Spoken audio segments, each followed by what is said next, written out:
사람들은 항상 기묘한 사실이나 이해할 수 없는 사건들에 대한 답을 찾아왔습니다. 대체로 머지않아 그런 것들에 대한 과학적 설명이 발견되죠. 하지만 사건의 그늘 속에서 펼쳐진 누군가의 악의적인 흔적으로 인해 단순한 설명으로는 납득하지 못하는 사람들도 있습니다. 이렇게 해서 음모론이 탄생하게 됩니다. 음모론을 주장하는 것은 단지 괴짜들일까요? 아니면 대다수의 사람들이 알아채지 못한 무언가를 정말 알고 있는 사람들일까요?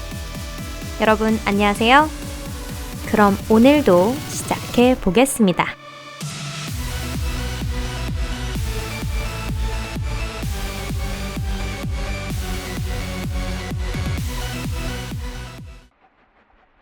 지구 공동설. 지구의 내부는 텅 비어 있고 그 공간에 미지의 세상이 펼쳐져 있다는 생각은 오랜 세월 동안 신화와 문학에 이용되어 왔습니다. 그리스 신화의 주인공들은 종종 이 세계로 빠져들곤 했는데요.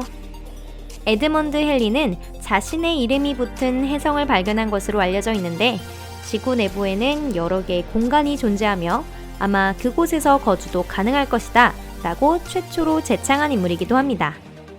후에 지구의 양극에는 구멍이 뚫려 있어서 이곳을 통해 지구 내부로 들어갈 수 있다는 설이 등장했습니다. 오로라는 지구의 대기와 땅의 공기가 뒤섞여 만들어진 것으로 여겨졌습니다.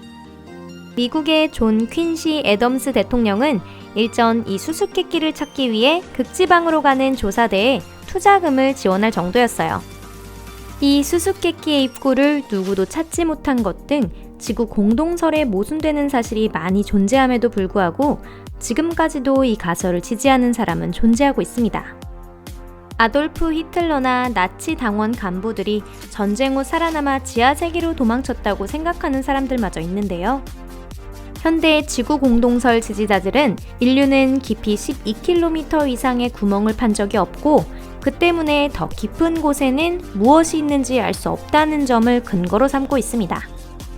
반향정위의 기본적인 원리나 성과, 지진학, 인력의 이론 등을 모르는 사람들은 이런 논거를 들은 것만으로도 지구 공동설을 더 쉽게 믿어버립니다. 하지만 지구물리, 측지학, 천문학, 화학으로 독립해 얻은 과학 데이터는 이러한 가설을 정면으로 부정하고 있습니다.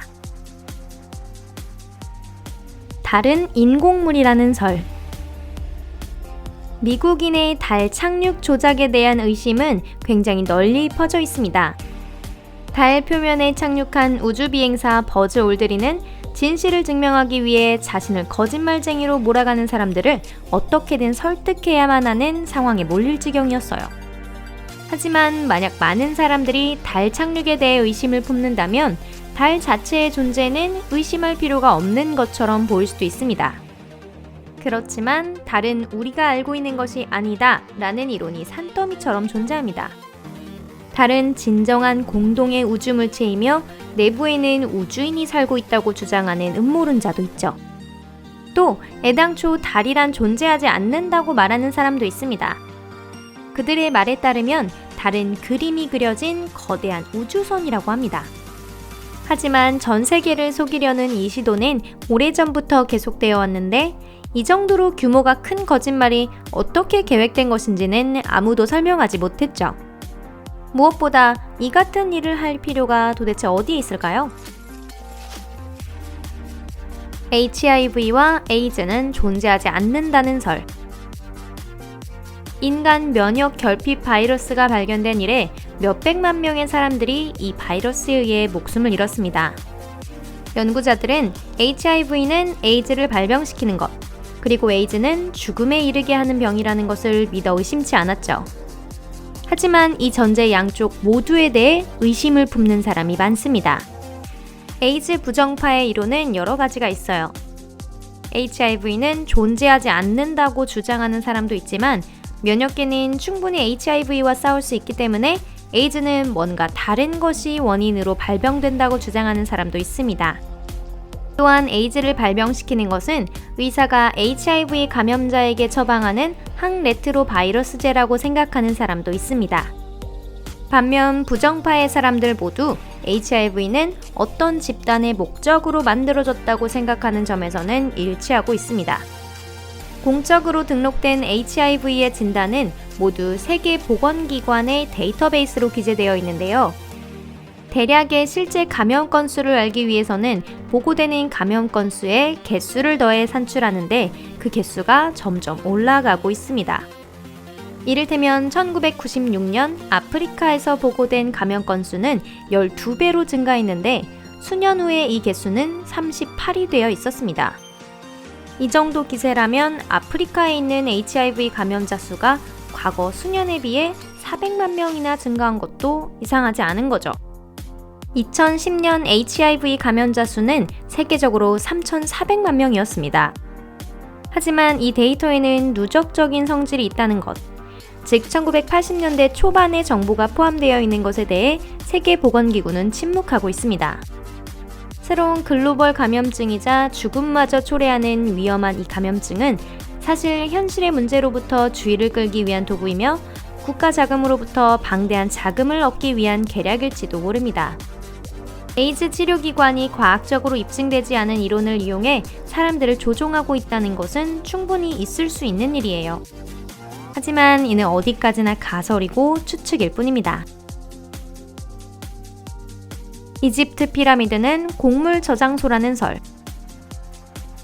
이집트의 피라미드는 무엇을 위해 건설되었을까요?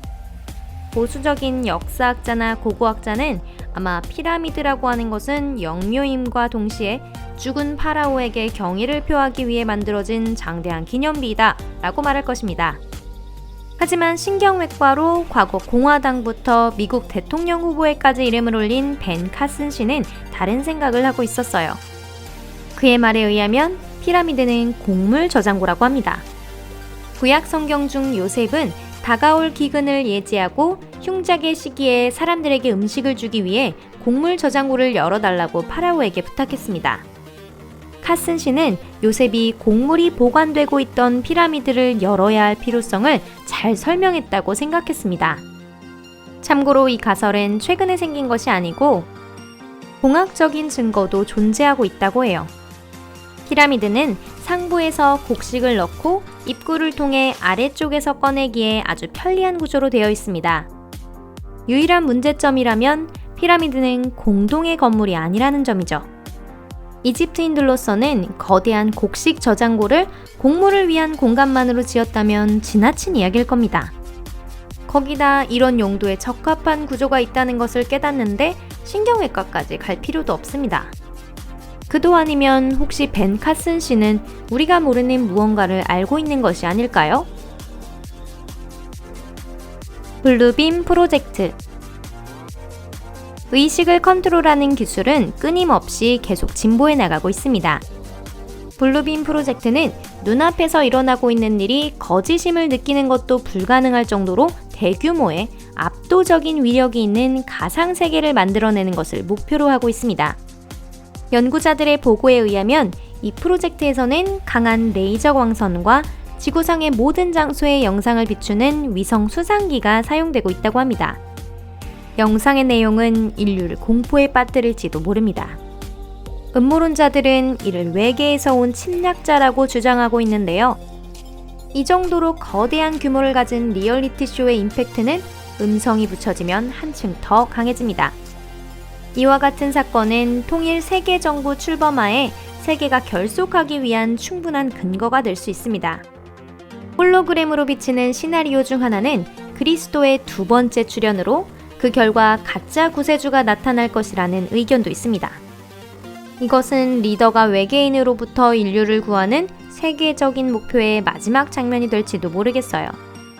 1990년대에 이미 외계인이라는 테마를 사용해 조용한 모방이 행해지는 것에 대한 책을 낸 그리스도교 작가가 있었다는 것은 흥미로운 일입니다. 그들은 행성 규모의 사기가 일어날 것을 확신하고 있었습니다. 오늘 영상은 여기까지입니다. 여러분들께 재미있는 주제였다면 좋겠네요. 저희 채널 앞으로도 잘 부탁드리겠습니다. 여러분의 평가는 저에게 굉장히 소중하다는 것도 잊지 말아주세요. 오늘 영상도 시청해주셔서 감사드리고요. 재미있는 영상들 계속 만들고 있으니 다음 영상도 꼭 시청해주세요. 그럼 안녕히 계세요.